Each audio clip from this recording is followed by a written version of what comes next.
We knew from previous VR projects that players would expect a high level of fidelity from their interactions with objects in the world, and during early testing of Half-Life Alyx, we received comments that objects were not making the sounds that players expected, given an object's material, size, and assumed weight.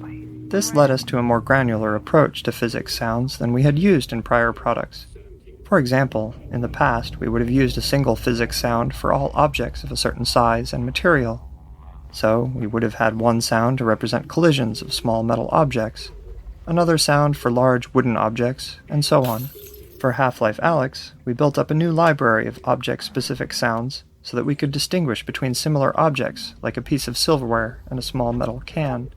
Not only do we now have a library of almost 2,000 object-specific physics sounds, covering over 160 different objects, but we can further alter the sound at runtime based on an object's impact velocity and the hardness of the material it collides with.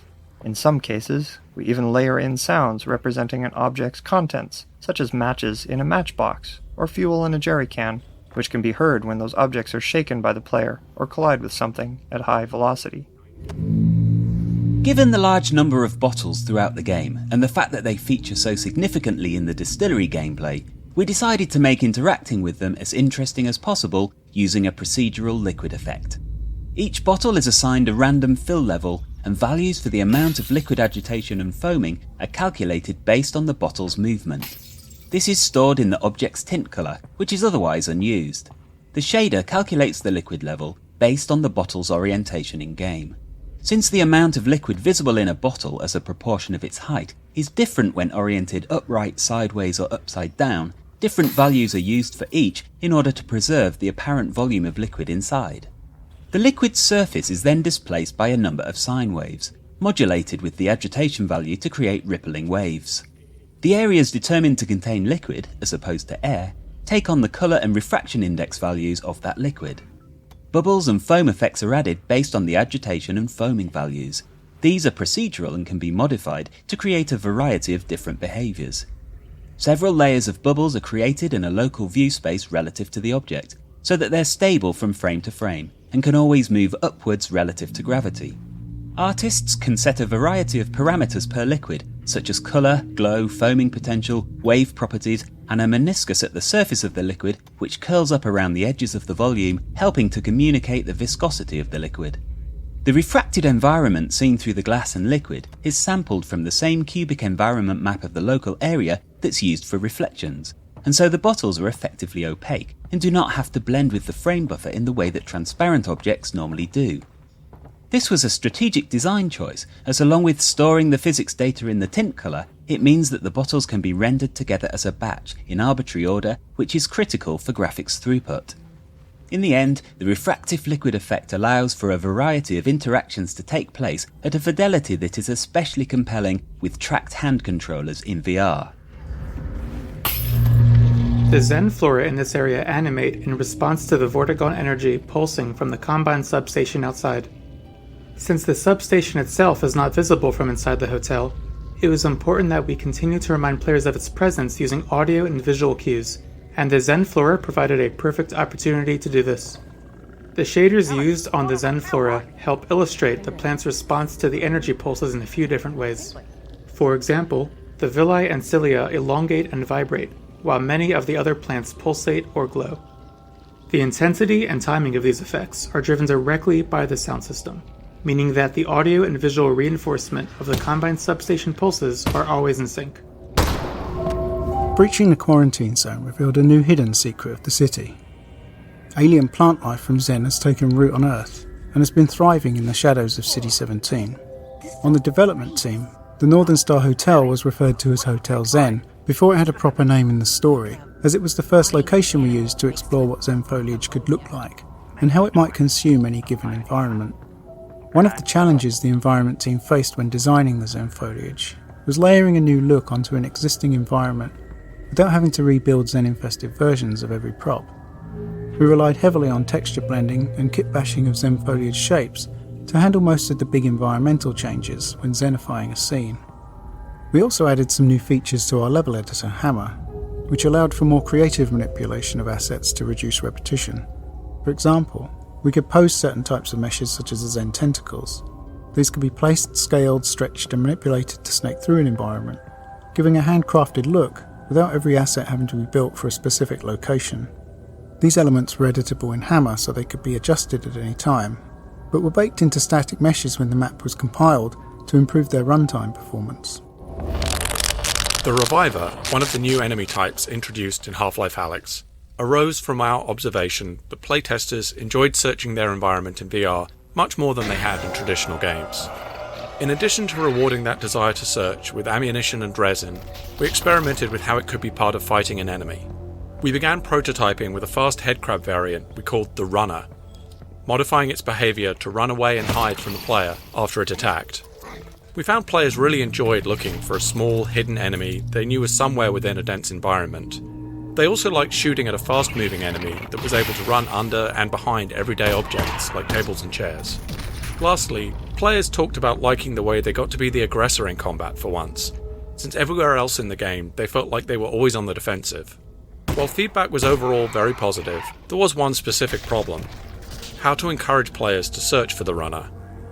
After a few Runner encounters, we found players would start to realise they didn't have to look for the Runner at all, they could simply wait for it to run away and then leave the room.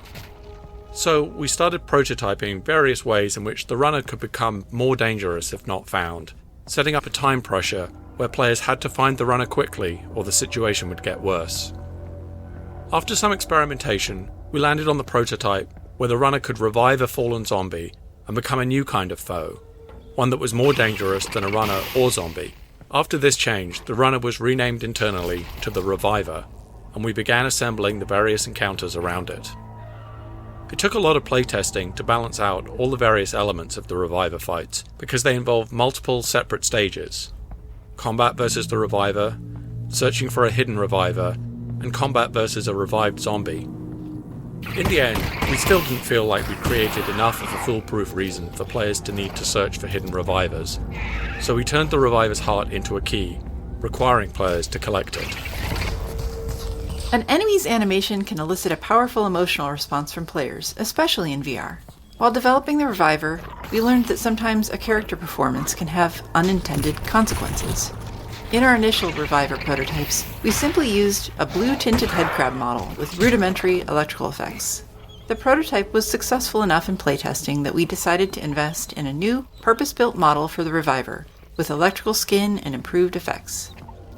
Players identified the new Reviver successfully in the game, but we ran into a new problem. Players didn't want to fight it anymore. While the blue headcrab was easily identified as something dangerous, the new model was something that players had to evaluate from scratch, and they didn't necessarily see it as threatening. In fact, the animations authored for the new Reviver model were interpreted by many players as friendly or even cute.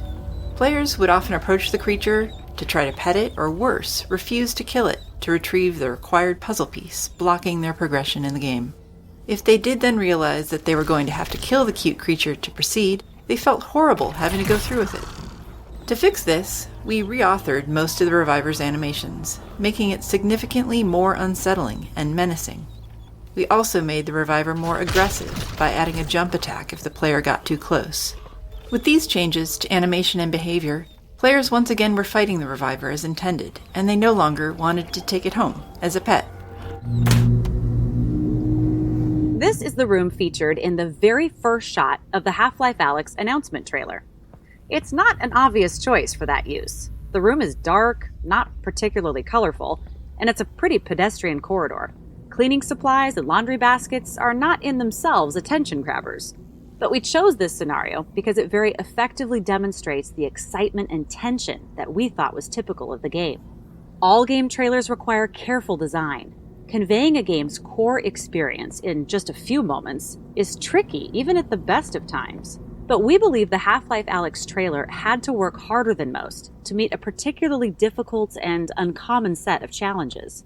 We had kept the existence of the game under wraps, so shipping the trailer was going to be the first time in 13 years that Valve had shown any work on Half-Life. On top of that, the trailer had to quickly communicate that Valve had chosen to make the next installment of Half-Life a VR game. And although we were very confident in the decision to make a VR game and in the quality of what we had built, we still worried that revealing those decisions to the world might cause even our most loyal fans to make their own decision, that we had truly lost our minds. Those of us working on the trailer knew it had to make people so excited that they could put those worries aside. The trailer also had to clearly convey that the game was not Half-Life 3, meaning that it did not take place after the events of Episode 2. Half-Life Alyx was, instead, a prequel of sorts, occurring between the events of Half-Life and Half-Life 2. In addition, the trailer had to show depth, variety, familiar characters, and enough novelty and surprise to get across to the viewer that this was really and truly a full-fledged installment in the Half-Life series, not a small VR experiment or a spin-off. This was a tall order, but the entire game team rallied around the effort because everyone understood the value of the work. We're just as proud of the result we achieved in the trailer as we are of any other part of Half-Life Alyx. Half-Life Alyx supports 3 types of player movement: continuous movement, shift teleport, and blink teleport. Early on, one of the properties of blink teleport, and to a lesser degree shift teleport, was that players would often refer to the actual mechanic of teleporting when describing their movement through the environment. I teleported to the desk, or I teleported into cover, was often how players would describe their actions, and it served as an unconscious reminder that they were interacting with a game in a specific way. To address this, we made a couple of key changes early on that significantly altered the way players recounted their movement, and as a result, pulled them further into a more convincing virtual reality. One of these changes was the visual indicator that represented the teleport destination. We swapped the abstract cylindrical indicator used in the lab for a pair of holographic feet. The feet helped provide a sense of physical presence and indicated the direction the player would face upon finishing a teleport. We also added animated feet between the player's current location and the teleport target. These feet illustrated the path the player would traverse, further helping provide a fiction for their movement through the environment. Along with the visual interface changes, we also added audio of footsteps and body movements that would play after a teleport to effectively summarize the player's movement through the space. This isn't something everyone necessarily notices at first, but it is quite obvious when it's missing or incorrect. Footstep audio transformed how players described their movement through the world, and players would often refer back to movement in the environment as walking or running, as opposed to referring to game terminology. Compared to our traditional first-person experiences, in VR we found it was sometimes all too easy to create an intense atmosphere. This can be to the game's advantage, but it can also be detrimental in cases where our focus is on training players in some new mechanic.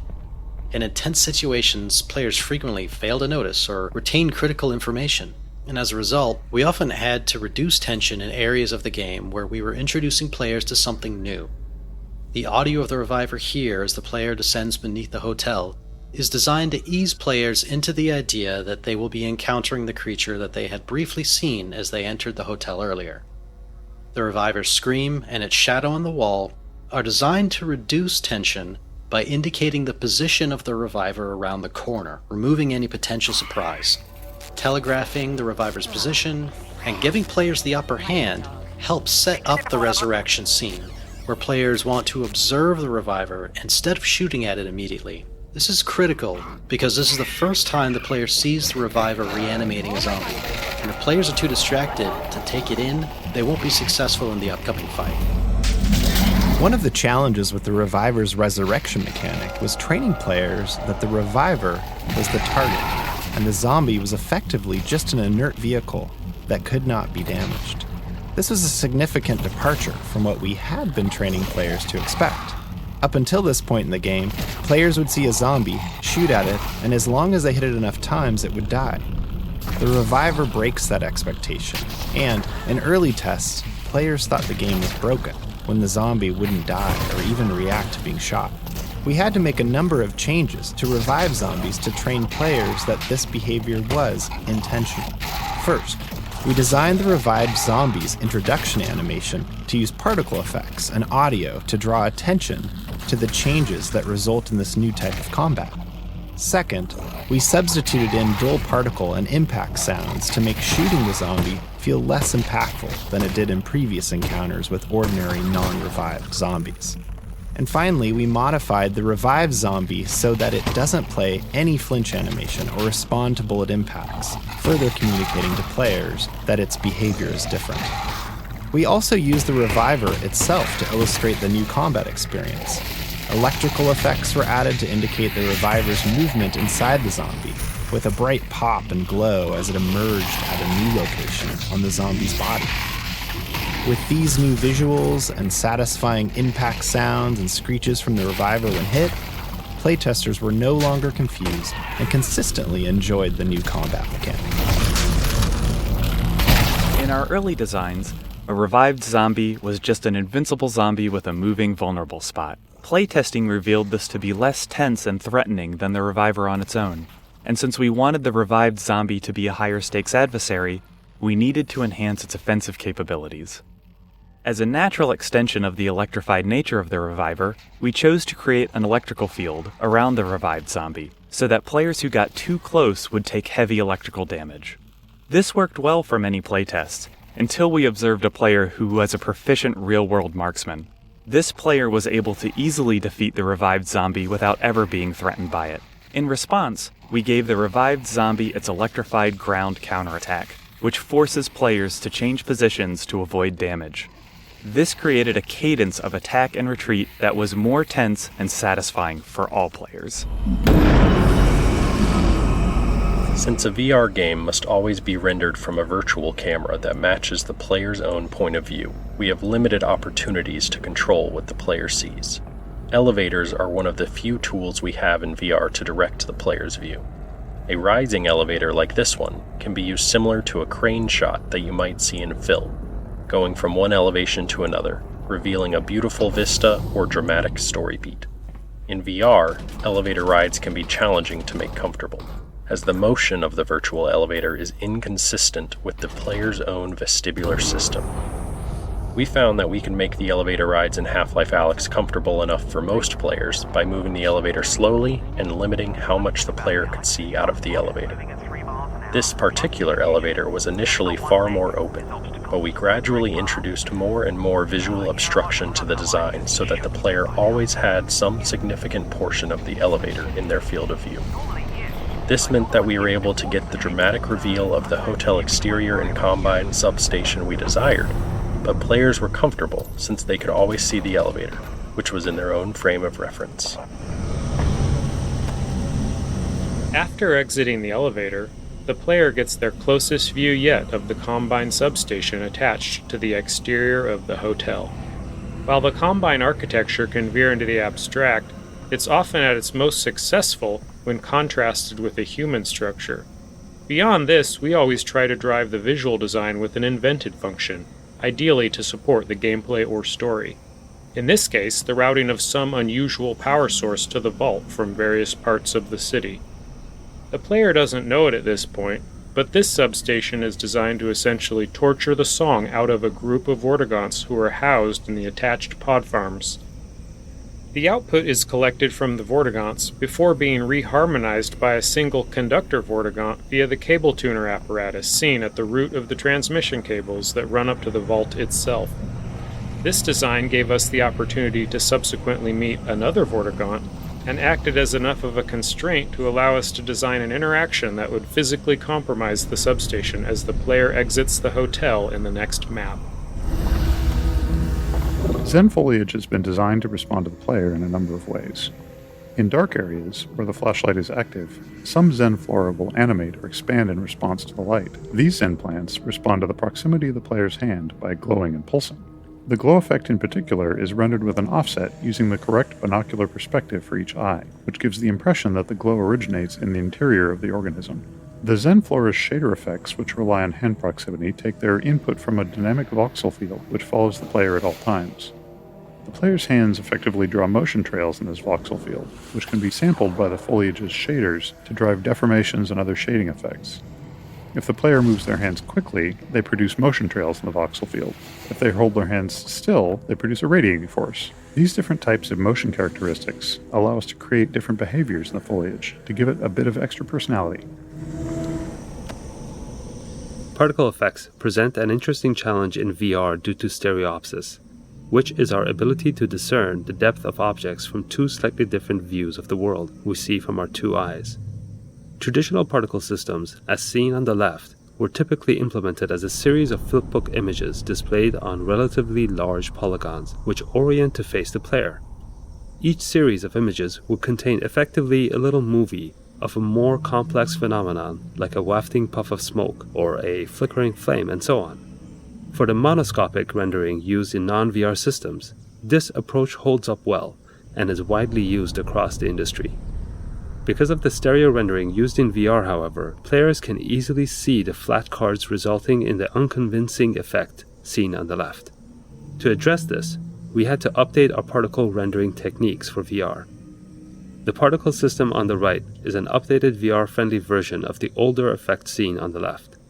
One technique we used on large cards, like the ones used in this smoke effect, was to create some drag on the card's reaction to the player's head movement. To do this, we created another particle system which lagged the player's position and was used as a player camera for the facing direction of the smoke cards. By removing this one-to-one relationship of head motion to sprite rotation, we were able to give the impression that the smoke effect was volumetric. In addition to using more 3D elements in the creation of our effects, we also often use the post-processing bloom on particles to help visually merge elements that otherwise would appear as a set of flat planes. This made the cards harder to stereo fuse, which gave them a more diffuse volumetric feel. One of the tenets of Half-Life game design is creating crafted, moment-to-moment experiences that players participate in as they progress through the game. Sometimes this means playing with emotional responses to turn something undesirable into a memorable highlight. This collapsed section of the hotel features this type of experience. Players are often instinctively pulled to the safest looking location in a given area, and here that would be the well-lit corridor above. But when they get there, they find their way blocked by a Combine power shield. The power cable to shut down the Combine force field leads them back down into the poison headcrab-infested darkness below, a place they really didn't want to go. These larger gameplay spaces also need to be resilient to player choice, so even if a player chooses not to head up to the well-lit corridor, they likely will still have the same trepidation about heading down into the darkness below. After the player has braved the darkness and sheltered themselves in the lit room where they're safe from the wandering headcrabs, they're faced with the daunting task of cutting the power to the Combine force field, because this has the side effect of plunging the area into darkness. Not only does that make the situation worse, since the player must make their way out of the pitch blackness with only a flashlight, but the path to the exit is back through all the poisoned headcrabs. We spent a lot of time tuning this experience through careful playtesting and evaluation, and often, when recounting their travels through the hotel in post-playtest discussions, players would recall this moment of being plunged into darkness as a high point, managing to combine a feeling of amusement with the overall sense of dread. A common game design problem is that of resource placement, and this spot in the game is a good example. Players have just left an area where they acquired the Combine submachine gun, and whenever they get a new weapon, we try to give the player the opportunity to experiment with it right away. So, right after the SMG, we make sure to give the player a bunch of ammo for it and a supply of not too threatening enemies, in the form of confined zombies and wandering headcrabs to experiment on. But playtesting has shown us that there's a wide range of ways that players respond to that setup. Some shoot a headcrab or two and move on, but some players take their time exploring the weapon, even using up all the ammunition we gave them. Now, after the headcrabs, the player is heading towards a new area, which features one of the hardest combat arenas in the game, where they must fight two revivers at the same time. How much ammunition can we expect the player to have here? How much should we put in this area between the two arenas to ensure all players will have enough to fight the two revivers? If we don't put in enough, player may be in a position where they cannot succeed at the upcoming encounter, and reloading their save games won't help them. They will need to go back and replay the previous area, this time conserving more ammo. That's not something we want to happen, nor is it something that we can expect all players to realize. Instead, many will repeatedly try and fail to be the two revivers. So, at its core, the problem with resource placement is that the dynamic range of resources carried by players can be significant, and it gets even wider as the game progresses. In Half-Life Alyx, we would see some players end the game with barely any ammunition, while other players had over 1,000 unused rounds. So how can we handle resource placement when there's such a wide dynamic range in player collection and usage patterns? Like many games, we opted for a dynamic system that looks at the player's current resource counts and makes decisions based on them. But the design of these kinds of systems can be tricky, because they tend to affect player behavior. For instance, in Half-Life 2, we placed breakable crates throughout the game which dynamically spawned resources based on the player's current health and ammo levels. This had the advantage of allowing us to not need a huge amount of playtesting for resource balancing, because as long as there were enough crates around, the player would always have enough resources. But because that system exists, we didn't have to spend much time on resource placement, and as a result, we didn't really craft challenges around resource collection. Players also learned that they didn't need to really care about the resource levels, because the crates were always going to top them up on whatever they needed most. For Half-Life Alyx, we wanted to revisit those assumptions. We knew that searching for resources in a VR environment was something players really enjoyed. So we wanted resource collection to be something players needed to do throughout the entire game. And that meant we didn't want them to ever reach the point where they had so much ammo and health that they didn't need to explore. We were also able to start playtesting earlier in the product development cycle than we had been able to when making Half-Life 2, which gave us the confidence that we'd be able to spend the time we needed to carefully place every resource. For Half-Life Alyx, we moved to a system that allowed us to craft a more specific experience, using a dynamic layer that attempts to reduce the dynamic range of resource gathering between players. Instead of placing generic resources that switch types, level designers carefully placed each resource type throughout the world. Some are easy to find, and some are more difficult. Then, as the player moves forward in the world, the system opportunistically removes resources in the path ahead based on the player's current resource levels. This had the benefit of allowing level designers to have a lot of control over the player's resource amounts in different areas of the game. They were able to craft areas where they wanted the player to be starved of one ammo type or encouraged to use another. For example, in this area, designers could provide enough ammo to ensure that the player would have enough to fight 2 revivers, with the knowledge that the ammo balancing system would remove much of it if the player was already loaded up. We could safely give the players a large amount of combined SMG ammo in the previous arena, and know that the players who ran past the poison head crabs without firing a shot wouldn't find more here. There are a number of additional features to address complexities that result from this system, such as ensuring players always find something inside a Combine locker, or ensuring that players are still rewarded for searching carefully and regularly, even if they're carrying a lot of ammo. Ultimately, we want a player who is paying more attention to the environment to come out ahead resource-wise. We just needed some dials to be able to control how far ahead they got. Up until this point, each Reviver encounter has been focused on teaching players something new about the Reviver so that they can defeat it. This arena represents the culmination of the training. There are no new rules, there is nothing to learn about the Reviver itself. By this point, players are armed with the knowledge required to progress. The challenge then shifts into a combat problem where strategy and execution are required. Players have to juggle and prioritize multiple targets, utilize all of their weapons, and manage a constrained supply of ammunition in order to prevail and make their way back out to the exterior of the hotel, so they can deactivate the combined substation. One of the core subplots of the storyline is regarding the Combine imprisonment and use of the Vortigaunts to trap the G-Man.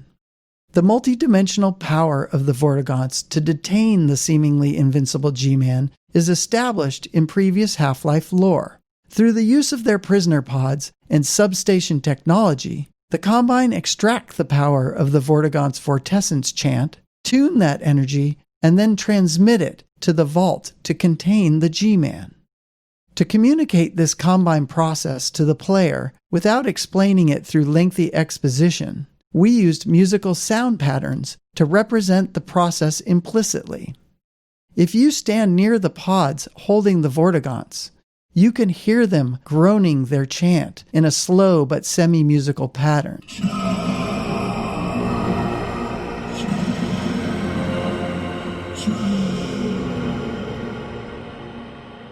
Just past the pods is the resonator, within which you can hear a distilled version of the chant energy.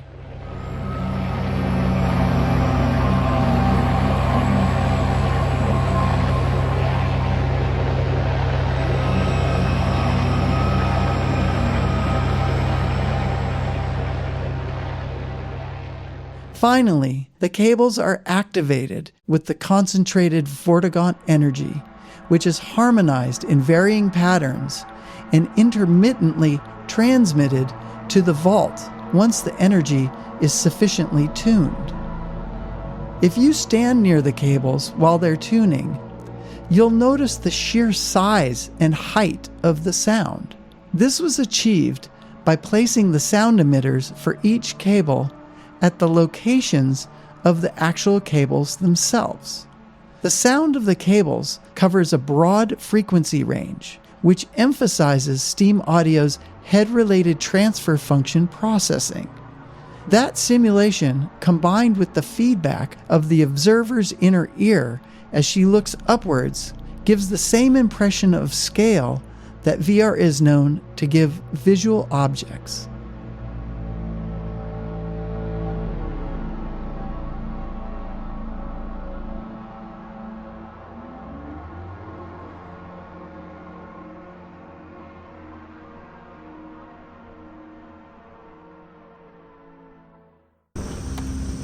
Character performance within a VR game has a unique set of opportunities and challenges.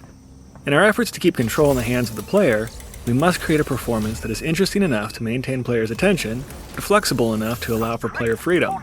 This scene has the most face-to-face interaction in the game, and there is no physical barrier between the player and the Vortigaunt when he first appears. At one point, we played with the idea of a jump scare when the Vortigaunt is released, upending the player's expectations of what had been referred to only as a battery up until that point.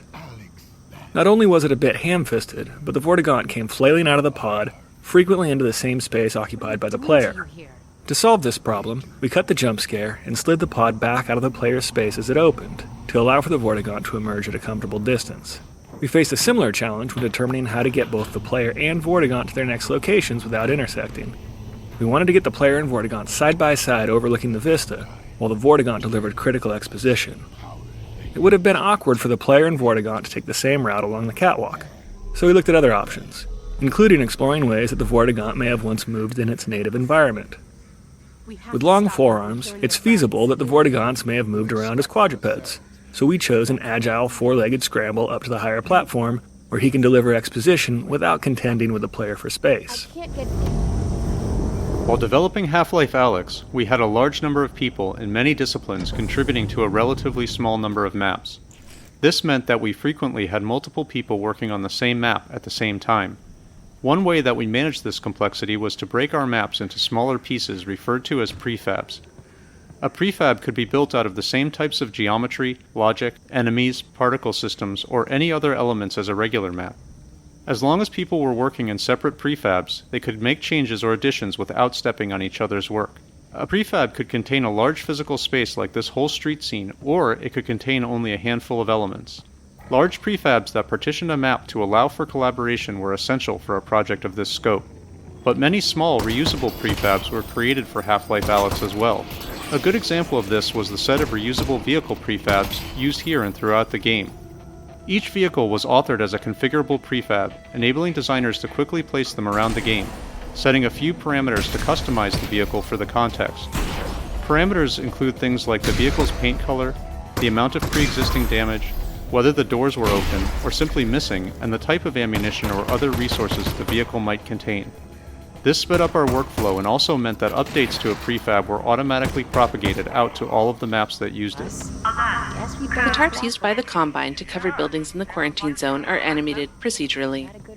This animation was added relatively late in development, so it needed to be both computationally inexpensive and technologically conservative, so no new systems.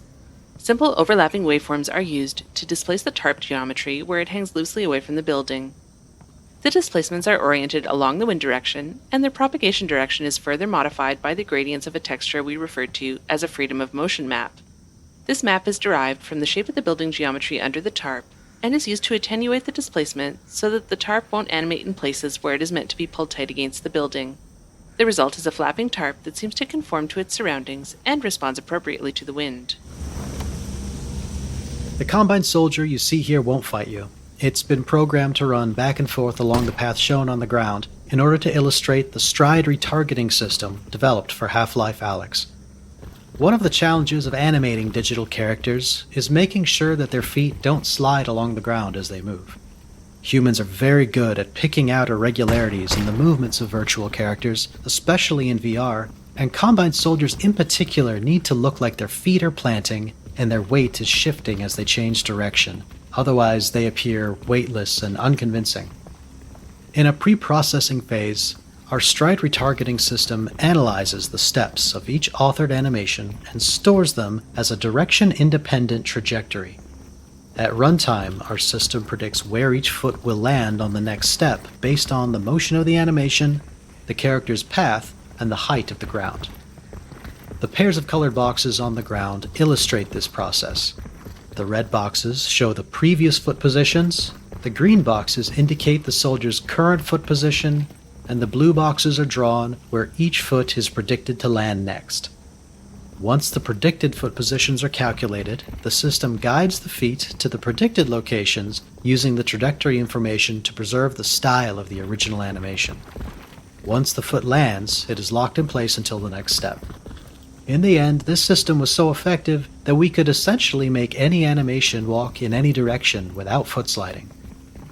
You can experiment with the system by moving around the area, since the soldier has been set up to always face you while running the specified path. Trip mines have appeared in prior Half-Life games, and the act of defusing them seemed like a natural fit for a VR game, where players can perform complex operations with their hands. By this point in the game, players have already learned how to hack Combine technology with their multi-tool, but we wanted defusing a trip mine to be more tense than the hacking puzzles. To defuse a trip mine, not only does the player have to place their hand near the laser that could trigger the mine, but they have to perform the task within just a few seconds. Early versions of this puzzle were inspired by lockpicking, resembling a series of tumblers that the player had to quickly align. Unfortunately, the tumbler design required players to rotate their wrists in an uncomfortable manner, particularly given that they had to also avoid touching the laser beam. We removed the rotational component but kept the timing element, leading to the mechanic you see in the final game. We also experimented with causing the trip mines to actually explode if the player failed to defuse them, but most players found this too punishing, especially in cases where a chain reaction of explosions could occur. Instead, the mines just stay active and the player can attempt to defuse them again.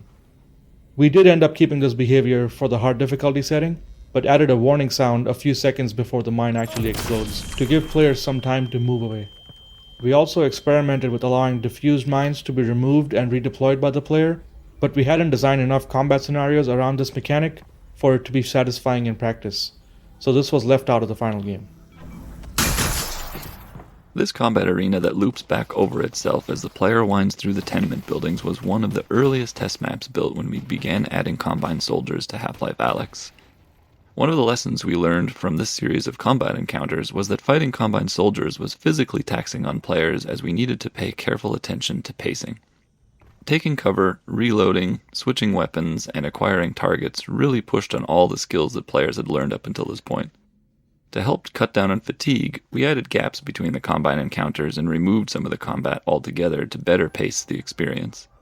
The trip mines in the stairwell following this battle are a good example of one of the pacing elements we used to slow the player down and let them recuperate before the combat ramps back up again. It was an interesting challenge for artists and level designers to employ environmental storytelling to paint a picture of what may have happened inside the walls of the quarantine zone.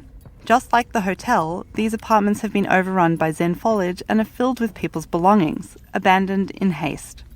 In this area, the walls have been torn down, either by destructive portal storms or perhaps the Combine's cleanup effort.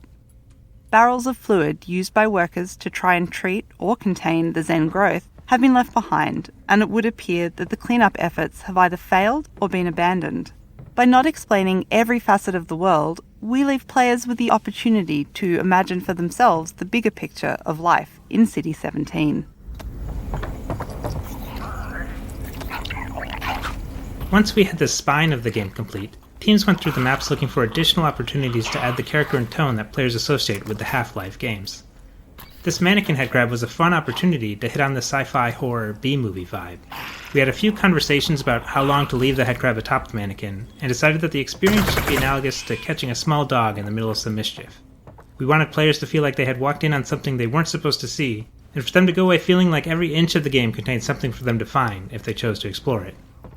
After an early update to the headcrab sounds, where details like breathing and grunting were added for the first time, we received feedback that the new sounds were too cute and familiar, moving the headcrab too far in the direction of a cuddly creature rather than an alien threat.